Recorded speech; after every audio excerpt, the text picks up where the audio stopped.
Greetings, soul, family, and mentee, the awakener here. I hope you are well. I hope you are having a good Sunday. Yeah, I was divinely inspired to jump on and talk to you guys today, and so I'm doing so. I want to first and foremost just give thanks to the divine creator of all things for the gift of life, for the gift of breath, for the gift of our beautiful bodies that house our spirit. We give thanks for the opportunity to rise this day, to have food, comfort, and shelter. And I am just giving thanks for the gift of life and giving thanks for everybody that's going to join us in this space. I call upon the angels of the four direction to create a matrix of light around all of us, all who come into this space, all who come to connect, and all who choose to hear this transmission. And I give thanks to the divine creator and my ancestral mothers for guiding me, for the life force that flows through me, and for inspiring me to facilitate this sharing. I pray that the Most High speaks through my words, that his energy and his presence is felt through my energy and presence, and that all who come into this space will receive the healing balm that is for their soul's highest good. Amen, amen, amen. Ra! Ashe. All right, greetings, soul family. I hope you are well. Please let me know where you are coming in from. Let me know that you are having a good day. Put some hearts. Let's get some energy and some interaction in the space. I was guided by my higher self to come on today. Over this past week, there have been some amazing portals of energy opening up. And we have been on this ascension path since 2012, to be fair. And we are coming into the mid-season of this ascension journey, which is going to end in 2032. And this week, especially, we have seen so much movement in the heavens, and it's created this clear path. When we have all of the planets in retrograde, you have a path of clarity from the source to us. So we are being constantly bathed with this divine energy, and that means that there's an opportunity for us to receive information, insight that's going to raise our awareness and expand our consciousness. Greetings, Saint Seven, all the way from Australia, sending you so much love all the way from the UK.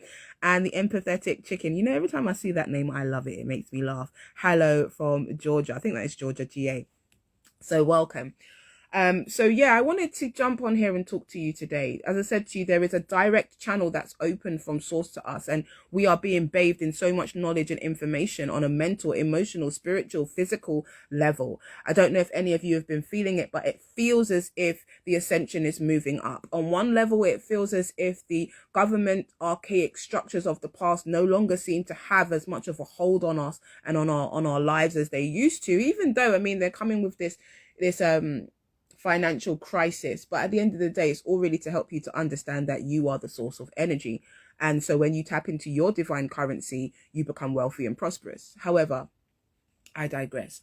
What I am saying is that there is a powerful opportunity for us to be accelerated in our spiritual growth and our learning, for us to do some really deep diving and deep healing, especially around our connections to our parents and also to our children, and also just opportunities for our own expansion and our growth. So why did I want to come and talk to you today? As I said, I've been channeling a whole heap, but I had a message from someone this morning, and the message that was sent showed me that the person was very much in distress. They didn't feel like they could talk to me on the phone about what their distress was, but they were feeling very, very distressed, mentally, emotionally, spiritually distressed, and had asked me to facilitate some healing for them. Now, normally I would do a session if required, but there was something very powerfully unique that happened when I woke up this morning, and it was literally like the divine just ignited something in my head, and I've just been writing and channeling ever since. So when she messaged me to let me know that she needed some help, I proceeded to check with spirit first, check with my higher self first, if this was something that I needed to do. My higher spirit said yes. And then I remembered to set my energy to ground myself and to open up to spirit. And when I did that, I visualized and I saw myself literally seeing her. I have remote vision. These are all things that we all naturally have, but there are some of us that have it tuned on and some of us that are here to activate that. And so I was able to see her, and I could see that she was also having suicidal tendencies. I could see that she was very much distressed, right? But when I looked at her energy, I also saw 3 entities in her field. And I saw these three energetic entities that were literally attaching themselves to her, drawing energy from her. So I want you to think about like Monsters Inc., the movie Monsters Inc. And when you think about what is it that the monsters were sent into the real world to do, it was to harvest the energy of the children. Why? Because that energy fed basically the underworld. It fed their reality. And so when I was tuning into this woman, I was seeing her life force energy was literally draining. Like these beings were literally siphoning her life force energy. And it's interesting because I had a session with this client maybe about two weeks before, and this was an initial session. So she hasn't been working me before, and as I said, I work as a psychotherapist and as a spiritual shamanic healer. So when we first spoke to each other, it was literally just an initial session, just talking and looking at what was going on. We didn't go into anything spiritual as yet, because I like to set the foundation with the client. So when I looked into her energy field, I saw these literal black shadows, and these shadows were drawing energy from her. But when I actually looked deeper into the shadows and I asked Source to show me what was actually happening, these entities were attached to her trauma.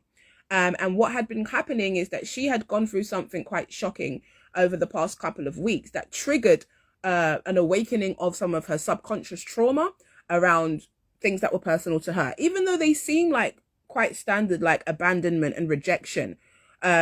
These traumas were actually connected to entities. And what had happened was that this particular traumatic experience now activated and triggered all of her other previous traumas, and so put her on this path where she was now just feeling emotionally drained. She was sad, she was crying, and this continued for a few days until she just started to feel depressed. Now, she is a professional. She gets up and she goes to work every day, but she's just aware of this emotional feeling that she has and how draining the energy is as well. So I looked into this further. I cleared and protected myself and just looked into the consciousness of the attachment and the spiritual energy. Because don't forget, spirits are energy. So we have this idea that spirits are these boogeyman personified beings, and those personifications of what spirits look like are based on the perception of the person who's perceiving them. They are all energy, right? And based on your cultural lens, you know, different cultures perceive different energies and entities as different beings, like jinn and all of these kind of things, right? So you see it through your cultural lens. But for me, I was seeing it through the soul's lens, because even when I do spiritual release, I recognize that all entities, all thought forms, are all aspects of the source, right? So when you do a spirit release, like let's say in one of those movies like The Exorcism, where you come in and you just start, you know, preaching all these words and basically trying to banish the spirit to hell, it's less likely that it's going to go, because at the source of everything is light, right? At the source of everything is light. And so bringing it back to what was happening for the client, she felt like she was having an emotional breakdown. But what I saw was that basically these energies or entities were attracted to her vibrational frequency when she was in that space of the initial trauma. So what do I mean by that? Sometimes things happen in our life and they just throw us off. And then they activate old traumas, which then now feels like our whole world is falling apart. Like those feelings that you have of abandonment, rejection, discernment. Abandonment, rejection, disappointment, they now start to amplify. It's like all that you think about. You're thinking about how hurt you were and this person that hurt you, and you can feel this energy literally building in your body. But what's happening is you are now establishing a low vibrational frequency. And vibrational frequencies are all about the rate in which you are moving, right? And the rate in which energy is moving to you and through you. So what does that mean? When we are happy and in a high vibrational state, like look at my face, my whole energy has expanded. That is registering a high frequency emotion, which is beyond low frequency dimensions or planes of experience, right? So when I'm in a high vibratory state, I'm going to see and align with those that are on that frequency. But when I am in a low vibratory state, when I'm in a low level of consciousness, which is not about good or bad, it's just about the measurement, whether it's a high frequency meaning high in number, or low in frequency meaning low in number and low in vibratory rate, right? When I'm in a space of depression, anger, fear, those are lower vibrations, meaning that my body is now vibrating at a much lower frequency. And so I'm going to be attuned to and attracting those things that are on that frequency. So what is on that frequency? Those lower vibrational frequencies are the realm of what we call lower vibrational spirits or entities, right? Those energy forms that are not functioning at their higher vibrational self. They're probably coming from a place of fear, or they feed off of fear, right? And there are many different forms of energy that can manifest in this realm of what we call the darkness, which is basically the subconscious. It's where our fears are, where our anxieties are, where the low vibrational thoughts are, right? If you look at it that this world is based on reflection, if you are reflecting purity from the source, what's going to, and the plane of existence is like a mirror, what's going to be reflected back to you is something that moves upwards and seemingly in the opposite direction of that which is moving downwards. So that's ascension and descension. So bringing it back to what was happening for the woman, because she had been so embedded in her emotional feelings of fear and hurt, she maintained and established a vibrational frequency of being in fear, of in doubt, and basically in a lower vibrationary space. So what that does is it then attracts to you, because like attracts like. You start to attract those lower vibrational entities, those people, those places, those things, those forces you can't see that vibrate on that same frequency. And that can also sometimes be people who have had lives before, and then when they've died, they've been so connected to their human experience that they've not wanted to die or not known that they were going to die, and they've been tethered to this earth. So sometimes when people die, I'm called to go to their houses and clear.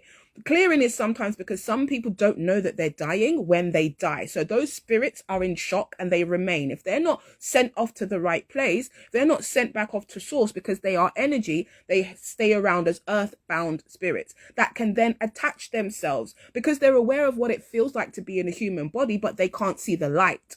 When someone transitions, the light goes, right? The light goes with the source. When somebody is depressed, they feel like they can't feel their light, they can't see their light, that there's nothing to be happy about. But that light still shines. Even in the darkness, even in your darkness, your light still shines. And these earthbound entities do not have light. So they're attracted to your light, even though your consciousness or your vibrationary state is in the lower realms, which we would call so-called darkness. So when you are in a space where you are feeling depressed and sad, and it continues for a long period of time, sometimes it could be because you've attracted these negative entities, and what they're now doing is amplifying those emotions, because that entity wants to feed off of your light, and in order to feed off of your light, it has to keep you in the same vibratory state that it exists in, and that is the fear, that is the uncomfortability. So when we talk about people that end up being sectioned, or people that end up being in depression and then start having what they call voices in their head, it's understanding the difference between the internal pain or the internal entities and also these spiritual attachments. And let me just tell you that a lot of this stuff that I'm talking about, I learned it in psychotherapy, and I learned in hypnotherapy and also regression therapy, which are all sciences. So this isn't me coming with some spiritual mumbo jumbo. You cannot have spirit without the science, and you cannot have science without the spiritual. And psychology in itself is the study of the soul, not the study of the mind. Right? So you need to expand your mind to what I'm saying, because this is going to help you to understand that when people are going through a mental crisis, sometimes that's also a spiritual crisis, and that these energies, these entities of earthbound spirits and these things, they're not a figment of our imagination. They are forms and elements of consciousness. And so when we see people going through certain traumas and they seem to be stuck in a certain mindset or a certain energetic space, it's not because they can't move past it themselves. It means that they've now attracted other entities or energetic thought forms that are now amplifying those emotions for them and keeping them in that space, because their light can be harvested. Remember what I said to you, the Monsters Inc. movie, all of the animals or the monster realm fed itself from the fear of the people who were in the living world. And even the fear was created and generated. So there was really nothing for those humans to be afraid of. Those children had nothing to fear of, but the fear of the monsters, or the fear of the shadow, or even the fear of what they felt that the monsters could do to them, then generated this fear, which the monsters were now able to use as electricity to power their whole nation. Your energy is light, even when you don't see it, even when you have been convinced by reality and your experiences that you are not light, that you are bad, that you are negative, that you don't have. You are light ultimately. And so our journey is to help you to get back to the awareness of that light, because that light is what's going to save you. So with this particular client, when I recognized that it wasn't like spiritual entities like demons or anything that she'd attach. It's basically the amplification of those thought forms had now attracted to her entities that exist on that frequency, and they were literally like amplifying her emotions. So what I was seeing was this kind of like mirrors around her, and so all of the things she was feeling was being reflected back to her. So it felt like she was completely in this space of torment. Like when she messaged me and I asked her to call me, she couldn't even call me, she couldn't even speak. So I then proceeded to facilitate the healing, which was all about protecting her energy and gridding up the space and clearing those entities. 2 of them I had to send back to the light because some of them are earthbound spirits, meaning that they are souls that have been in bodies and they have died, but they didn't know that they had died. So they're looking for the light. Don't forget, we're always looking for the light. The light is within you. Right? So these energies and entities are looking for your light. The governments, the organizations, everyone needs your light, your energy, right? So I'm trying to help you to understand how people move from a space of having trauma and emotions to now being sectioned due to things like schizophrenia, and how these wounds, if they're not dealt with, can now be hooks that now attract entities. When you see some people walking around and they seem like they're crazy, they're not actually crazy. They have been going through some sort of spiritual crisis and wasn't supported in the right way, so they didn't have the right people to help them to deal with the soul loss that was connected to those experiences. You can do your research on all of these kind of things. What I'm here to do is to give you the science behind the spirituality. So bringing it back to this client, when I recognized what was happening for her, I then spiritually set up the energy within the consciousness of my own mind, because that is the 0 point realm. That's the realm where all things are created. And I spiritually worked on sending those entities back and clearing the energy in her field. Now, I did this astrally. When I was in the process of it, almost to the end of it, she messaged me to tell me she was feeling better. So then I carried on praying and I asked, what is it that I'm supposed to do?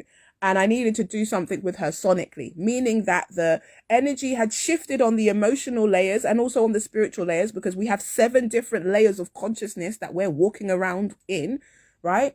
So I had cleared it on the emotional and spiritual level, but there still needed to be some physical clearing done. And that could be done through certain tones, through certain sounds, even through light language, which is literally taking information, high level consciousness information, and descending it into a way that we can understand, right? Through the sound and what we're expressing, the words. So I needed to speak certain words into her field that were going to help create physical shifts for her as well. So I did that. I called her. When I called her, she couldn't even speak. She said that she couldn't even speak. All I could hear was her breathing. So I just sealed her in light, worked with her, and all I was doing was clearing and holding space for that clearing and doing what my higher self had showed me to do. And within probably about 5-6 minutes, I was also seeing what was happening energetically for her as well. But I could hear in her breath the changes that were taking place in her field, and I could feel that she was becoming more and more calmer. So I completed the clearing and left it at that. And then when I came off of the phone with her, I cleared my own energy centers, and I also cleared and just kind of spiritually cleaned up. She then messaged me about 20 minutes later, and basically the message was what I just shared in the post just now, which said that she felt like that almost saved her life. And why is this important? This is important because most of the times we are going through things and we do not understand that it's not just our experiences and our emotions that are causing the things that we're going through. There is a scripture that says that we should fear not for the things that we can see, but the principalities and things in high places, meaning the things that we cannot see. Right? When we talk about spiritual warfare, we're really talking about energetic warfare. When we're talking about thought forms, we're talking about the energy, the psychic energy that we send to each other through our thought forms, whether good or bad, whether positive or negative. Are we praying for each other with an A, or are we praying on each other with an E? Right? Understanding that we are connected. And so when we talk about awareness and we talk about expansion in consciousness, or we talk about ascension, it means expanding your mind and your awareness of reality beyond that which you can see and beyond that which you know. So it means being able to open up your minds to perceptions beyond what you've been told, and perceptions beyond even what medical science has taught you, because science and spirituality go hand in hand. I'm also sharing with you the importance of doing the healing work, because when we do the healing work, we leave less opportunities for us to attract spiritual entities and energies that are going to amplify those traumatic experiences and emotions and use them against us in general, right? Everything is ultimately about teaching you to learn, and you have descended in consciousness. You are a fallen angel, a fallen star, a fallen aspect of light that has to now awaken to who it is, and then awaken to what creation really is, awaken to the different levels of existence, and beyond the perception of what we already know ourselves to be as human. And so in order for us to expand our consciousness, we're going to see things happen that seem like they're out of the natural phenomenon. We're going to see things that, seem like, well, how do you do that? The old adage of I'll see it to believe it is out, because that's the realm of 3D. We're moving into the realm of knowing. And in order to know, you have to experience, and then you have to gain the wisdom from that experience by self-awareness, reflection, and self-mastery. That is how we will ascend, and that is how we become the divine in the flesh. So I wanted to share that with you, because when we talk about things like psychic self-defense, when we talk about energy attachments and energy vampires, we understand it on a very pseudo level. And obviously that's because of TikTok and the internet only giving us different little bits of information. But in order to really understand yourself and understand yourself in relation to the world and everything that's going on now, you're going to have to expand your mind beyond the perception that you have right now, and recognize that everything in your life is also going to open up opportunities for you to learn about what this life really is. Some of us, when we're going through the things that we're going through, it's not just, oh, I feel sad, right? But when you go through these things and these experiences, it opens up your mind to what really is out there, so that you can be more aware of how to operate within this reality. When we talk about manifestation and creation and all of these things, it sounds lovely and airy and fairy, but how do we become the metaphysics of our reality? Like, how do we become these gods? And I don't mean gods as in the deified self. I mean, how do we become the divine? How do we awaken those latent gifts? They're not like some fantasy that we're experiencing that only comes alive through anime. No, those stories are the stories of us. And in order for us to now awaken those powers within ourselves, we have to start deconstructing everything that we know, deconstructing everything that we thought we was, and growing into an awareness and expansion of who it is that we are as divinity in the flesh. So I wanted to share that with you because it was on my heart to share it, that sometimes the things that we're going through are not just physical, and they're not just mental, and they can't just be wished away. There is a spiritual science to this. Shamanism and healing, all of these things are one of the most ancient practices. And we are on the fourth or fifth generation of humanity. So we've definitely been through these apocalypses and shifts before. But what they're really doing is offering us a shift in our expansion, a shift in our consciousness and the way in which we think and the way in which that we see our reality, so that we can really become the divine ones in the flesh. So I just wanted to share that with you. I shared this with my daughter actually, and broke down the whole Monsters Inc. Psychology to her, and she was easily able to understand it. So that made me realize that I also needed to share some of that information with you. So I don't know, let me know how that resonates with you in the comments below. If you've got more questions that you would like to ask, again, please just DM me and we can have a chat about this. But for me, it's really about what is truth, and how do we learn to see ourselves beyond our perception of us as being helpless beings who are just affected by the universe and controlled by all of these, outside forces, to being the divine ones, and really understanding who it is that we are and what it is that we are, and how much value we hold and how much power we hold. Because once you understand that, then you will be able to shift the power in your favor. And so when they talk about know thyself, this is what it's all about. Knowing who you are as the divine, how much power you have, and what it means to be human. All right, so I'm going to read some of these comments. But yeah, if you have anything to add, please do. And as I said before as well, I'm open to your suggestions. What do you think about this topic of spiritual attachments and entities, and thought forms? And yeah, just let me know your thoughts. All right. But for now, I'm going to go. I am going to say thank you to everyone that has tuned in. And yeah, I look forward to sharing more with you on this subject. All right. You take care. Much love.